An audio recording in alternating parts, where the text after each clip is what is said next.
नमस्कार, सादर प्रणाम। मैं डॉक्टर ओपी मिश्रा। आप देख रहे हैं दैनिक दुनिया समाचार। दैनिक दुनिया समाचार के अहम बात कार्यक्रम में हम चर्चा करेंगे उपराष्ट्रपति के पद के उम्मीदवार श्री सीपी राधाकृष्णन जी के बारे में। कल यानी कि रविवार को भारतीय जनता पार्टी के राष्ट्रीय अध्यक्ष, जो केंद्रीय स्वास्थ्य मंत्री भी हैं, जेपी नड्डा जी ने इनके नाम की घोषणा की।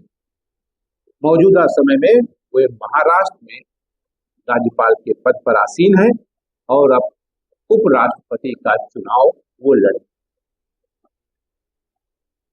16 वर्ष की आयु से वे संघ से जुड़े, फिर जनसंघ से जुड़े। ये उनका बैकग्राउंड है। जहां से वो आते हैं उसको समझना भी बहुत आवश्यक है।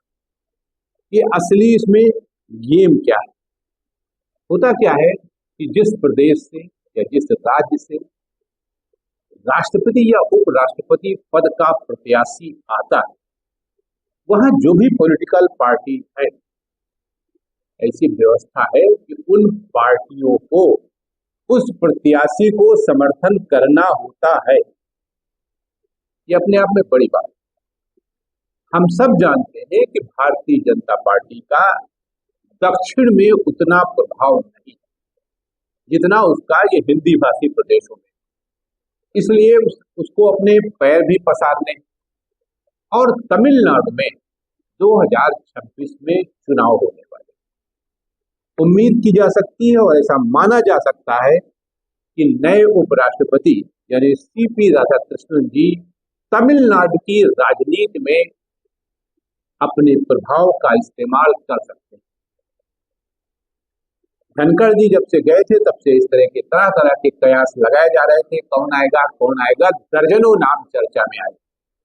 लेकिन हम सब जानते हैं कि भारतीय जनता पार्टी, या आप कह लीजिए कि वो मोदी और अमित शाह जी की जो स्ट्रेटजी है, उसमें अचानक से कोई नाम प्रकट होता है।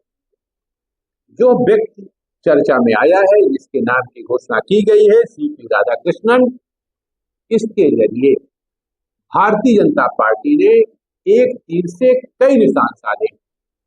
एक तो तमिलनाडु में, जहां से वो आते हैं, जहां के वो रहने वाले, वहां के यानी कि वहां की जो पार्टी है द्रमुक, उसकी ये मजबूरी होगी कि वो सीपी राधाकृष्णन को सपोर्ट करे, वोट करे।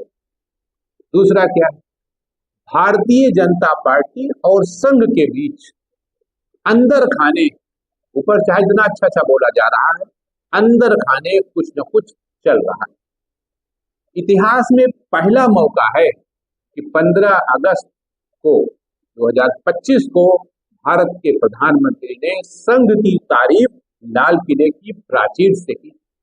इतिहास के बाद पहली बार है, और केवल उसी पहली बार उसका नहीं है, भारतीय जनता पार्टी के जो प्रधानमंत्री रहे हैं, इंक्लूडिंग श्री अटल बिहारी वाजपेयी, उन्होंने भी कभी संघ की तारीफ की। नरेंद्र मोदी जी ने भी 10 वर्षों तक संघ की तारीफ में एक भी वर्ड इस्तेमाल नहीं किया। मतलब साफ है कि जिस तरह से नरेंद्र मोदी जी का ग्राफ आहिस्ता आहिस्ता नीचे गिर रहा है, उसमें उसे संघ की जरूरत महसूस हो रही। आप याद कीजिए 2024 के लोकसभा चुनाव में जेपी नड्डा साहब ने कहा था कि अब हमें संघ की आवश्यकता नहीं।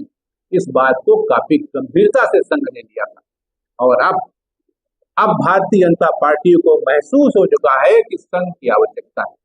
तो सीपी राधाकृष्णन जी का नाम सामने लाकर उन्होंने तो तमिलनाडु में अपना पैर पसारे, वहां की जो पार्टी है प्रमुख, उसकी मजबूरी है कि उनको समर्थन दे। दूसरा, जिस पृष्ठभूमि से आते हैं, देखिए संघ से और जनसंघ से, तो इस तरह संघ को भी साधने का काम भारतीय जनता पार्टी ने किया है। और सबसे बड़ा काम ये किया है कि आने वाले चुनाव में आदरणीय प्रधानमंत्री नरेंद्र मोदी जी भारत के राष्ट्रपति बनेंगे। ये बात आप आराम से नोट कर सकते हैं। ये मैं बहुत ही जिम्मेदारी के साथ कह रहा हूं, उनको भारत का राष्ट्रपति बनना है। राष्ट्रपति बनने में संघ कोई रोड़ा न डाले, इसलिए संघ के लिए कसीदे पढ़े जा रहे हैं, तारीफ की जा रही है।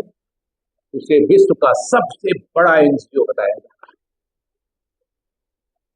तो ये उसकी स्ट्रेटजी है, इसके पीछे ये कारण है कि वो सीपी राधाकृष्णन जी को लाए हैं, जो कि तमिलनाडु के रहने वाले। तमिलनाडु में उनकी अपनी वहाँ की राजनीति में भारतीय जनता पार्टी को अपने पैर फैलाने हैं, और जो हमारे उपराष्ट्रपति पद के प्रत्याशी हैं, उनका 40 वर्ष का करीब सार्वजनिक यानी पॉलिटिकल जीवन है। जाहिर सी बात है, और भारतीय जनता पार्टी ये उम्मीद कर रही है कि उपराष्ट्रपति के चुनाव में सत्तारूढ़ दल के साथ ही साथ विपक्ष भी समर्थन करेगा। लेकिन जो मेरे को जानकारी है, जो मुझे जानकारी है इंडिया ब्लॉक से है, उसमें अब एक उम्मीदवार विपक्ष भी खड़ा करेगा उपराष्ट्रपति को, ताकि आप इस भ्रम में न रहे और वो भी अपनी ताकत दिखा दे। वैसे इस बात में कोई दो राय नहीं है, उपराष्ट्रपति भारतीय जनता पार्टी यानी एनडीए का ही होगा। उनके पास अपने इतनी नंबर्स हैं, लेकिन हम आपको खामोश भी तो नहीं बैठने देंगे ना। हम अपनी उपस्थिति भी तो दर्ज कराना है हमको। ये काम विपक्ष करेगा, बखूबी करेगा, और इस बात की पूरी संभावनाएं हैं। बस इंतजार करिए कि किसका नाम इंडिया गठबंधन की तरफ से आता है। आज के लिए इतना ही।